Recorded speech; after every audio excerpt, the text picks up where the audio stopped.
Ladies and gentlemen, welcome to the Square Circle Podcast. I am your host, Marie Shadows, and on this episode of the Square Circle Podcast, this is part 2 of my predictions for AEW Fyter Fest that will be live, free on the TNT network. So here is a quick summary of what happened in part 1. Part 1, I ran down the matches, gave my predictions, and even the story behind the matches and why they are happening.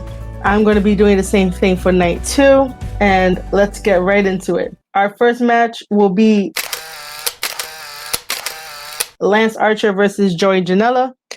I do not know why this match is happening. I understand that Lance Archer has his mantra of everybody dies. He is a force to be reckoned with. He is a monster inside AEW and also within any wrestling company that he goes to. He decided to pick a fight with Joey Janela and Sonny Kiss, attacking Sonny Kiss, attacking Joey Janela. Therefore, we have this match signed for night 2 of AEW Fyter Fest. I personally feel that Lance Archer has lost his way in AEW ever since getting his first loss against Cody Rhodes during the TNT Championship Tournament. It is definitely not his fault. That's just how the cards fell. However, I think what they could have used to push Lance Archer as the always monster looking for a fight is to still go after Cody Rhodes, but indirectly. If Lance Archer, the character himself, cannot do the psychological warfare as best as Jake Roberts could definitely do the psychological warfare to Cody Rhodes to get under his skin, to have Lance Archer live free within Cody Rhodes' mind. So that way, Cody Rhodes can definitely act out of character certain times, get frustrated in certain times, and eventually have Lance Archer go after Cody Rhodes again for the TNT Championship title, or whatever the case may be, or however they want to play it out. I just think that now Lance is floating around. Creative doesn't really have much for him, and the whole mantra of everybody dies really can't keep going to the best of his ability because we need more story. I need more story whenever he wrestles certain people, and it's not just let me just put him in squash matches and stuff like that. There needs to be substantial storytelling to Lance Archer to have him be the reason why you want to watch, the reason why you want to say, yeah, everybody dies in AEW. Nobody can take on Lance Archer. They could have set up Lance Archer versus Brian Cage, but that didn't happen. I just need Lance Archer to get some direction back and actually be a prominent figure within AEW, because as soon as he came in, he was a force to be reckoned with. The first opening program that he worked with was with Cody Rhodes because of Jake Roberts. I need more of that. I need to know and believe that AEW believes in Lance Archer for why they pushed him so early to fight Cody Rhodes. As far as my prediction for this match, it will be Lance Archer going over Joey Janela. After that match, we're going to get an announcement from Nyla Rose. Nyla Rose is our former AEW Women's Champion. I wonder what kind of announcement, or if she'll be in action on night 2 of AEW Fyter Fest. Our next match is a tag team match. Mr. Brody Lee of the Dark Order teams up with Cabana, the prospect that Mr. Brody Lee wants to get into the Dark Order, versus SCU. Cabana is a fan favorite. He is an unorthodox wrestler, and he is a veteran throughout his wrestling career.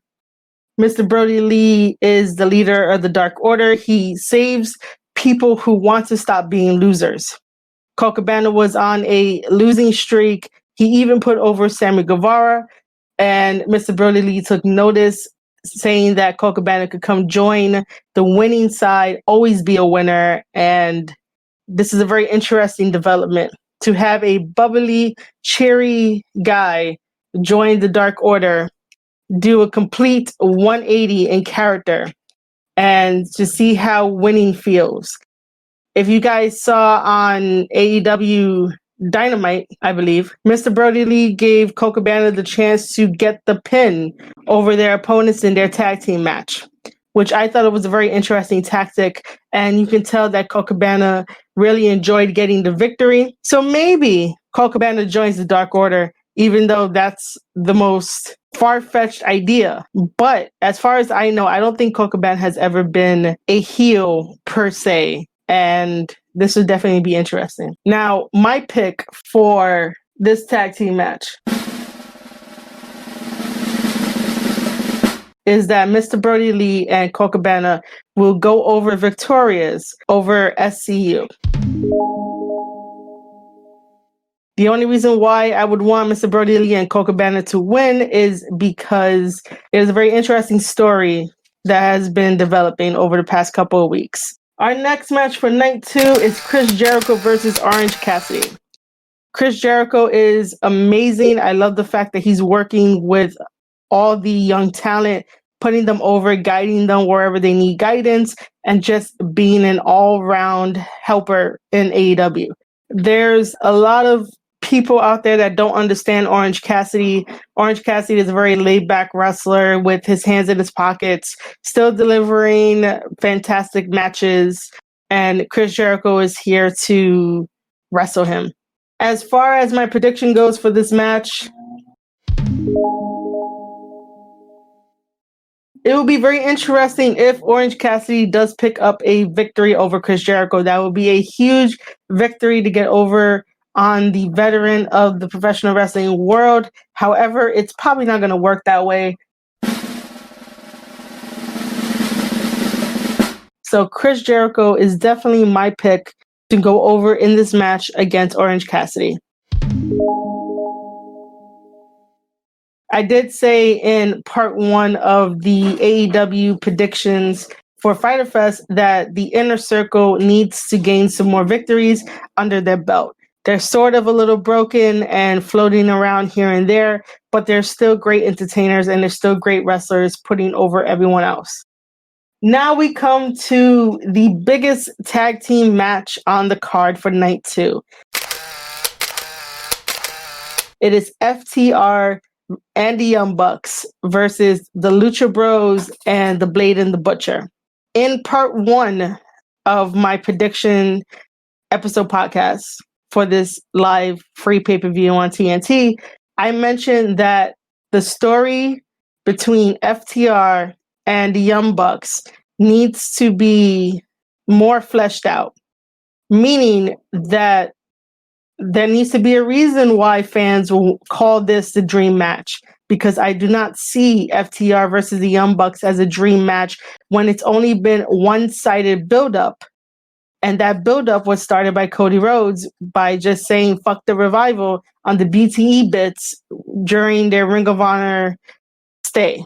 FTR could not respond to the Young Bucks in any way possible due to the fact that they were under contract with WWE. WWE does not want you to have fun with other wrestlers from other companies just to build up a match that could happen in the near future. So I do not know why FTR versus the Young Bucks is a dream match that people want to see. This 8-man tag match should be the start of the chase to where we get FTR versus the Young Bucks down the line. In this match, FTR and the Young Bucks are going to be my pick for them to go over the Lucha Bros and the Blade and the Butcher. Because once that victory happens, they can continue their feud and they can write the story better. So that way it could be two-sided and not one-sided. And so that way FTR can really, truly be the top guys of the company. Because they're really good wrestlers. I enjoy watching them and enjoying their matches, and they're going to be the top guys. And it starts at Fyter Fest with them and the Young Bucks picking up the victory to start their storyline. Which basically in part 1, I just mentioned that FTR should end up getting the tag team titles, sweep it out from under everybody, and then there goes the chase. The Young Bucks have to chase them because it wouldn't be right for two guys to come in AEW, have a really early career, bam, get the titles, while the Young Bucks, being the VP of AEW, building AEW up from the ground, have yet to hold the tag team gold. That would definitely mess with their psyche. It really would. And I think that they should use being the elite to their advantage to do more storytelling long term. So that way, when we finally get FTR versus the Young Bucks, it makes sense for why we need this dream match. Currently, we don't need this dream match. Currently, we need Hangman Adam Page and Kenny Omega to retain the AEW tag team titles during night 1 against Best Friends. And then eventually face off against FTR, drop it to FTR, and then FTR versus the Young Bucks. Hangman, Adam Page, and Kenny Omega could definitely take a back seat, relax for a little bit, and let the stage be set for FTR versus the Young Bucks. That's all I want. So like I said, FTR and the Young Bucks will be going over the Lucha Bros and the Butcher and the Blade. Now we come to the AEW World Title match. Unfortunately, they might have to switch this up. This may not be on the card due to news breaking out that WWE performers, staff members, and anyone else in attendance during the WWE tapings have come in contact with COVID-19. One of them being Renee Young. It fucking sucks. She's home resting. Moxley is by her side. So eventually Moxley might end up getting COVID as well and also being sick in the process.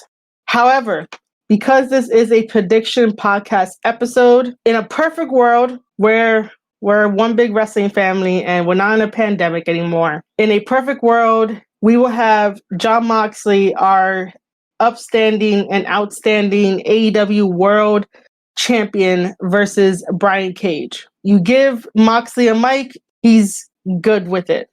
You give him an opponent, he's even better to tell different stories with different wrestling styles based on his opponents. He makes the matches worth it. The matches do feel big time fight-like, and that's what I enjoy about Jon Moxley. Brian Cage is an unorthodox wrestler. He moves like a cruiserweight despite all the muscle on him. And Taz being by his side is excellent. Taz is so underrated, and I enjoy listening to Taz as he breaks down matches, breaks down moves, and really amps up the story of why you should be afraid of Brian Cage and why Brian Cage is such a monster and why he's such a machine and the things that he can do and everything like that. Taz paints an awesome picture, and he does not get enough credit for what he does. So if this match is still going to go forward with some miracle, my pick will be Jon Moxley going over, because I don't think that they're going to give Brian Cage the belt so early on. And Moxley still has more stories to develop with all of these guys. So my pick will be Jon Moxley. All right, guys, that wraps up night 2 and part 2 of the AEW predictions for Fyter Fest. That will be airing on the TNT network July 1st and July 8th.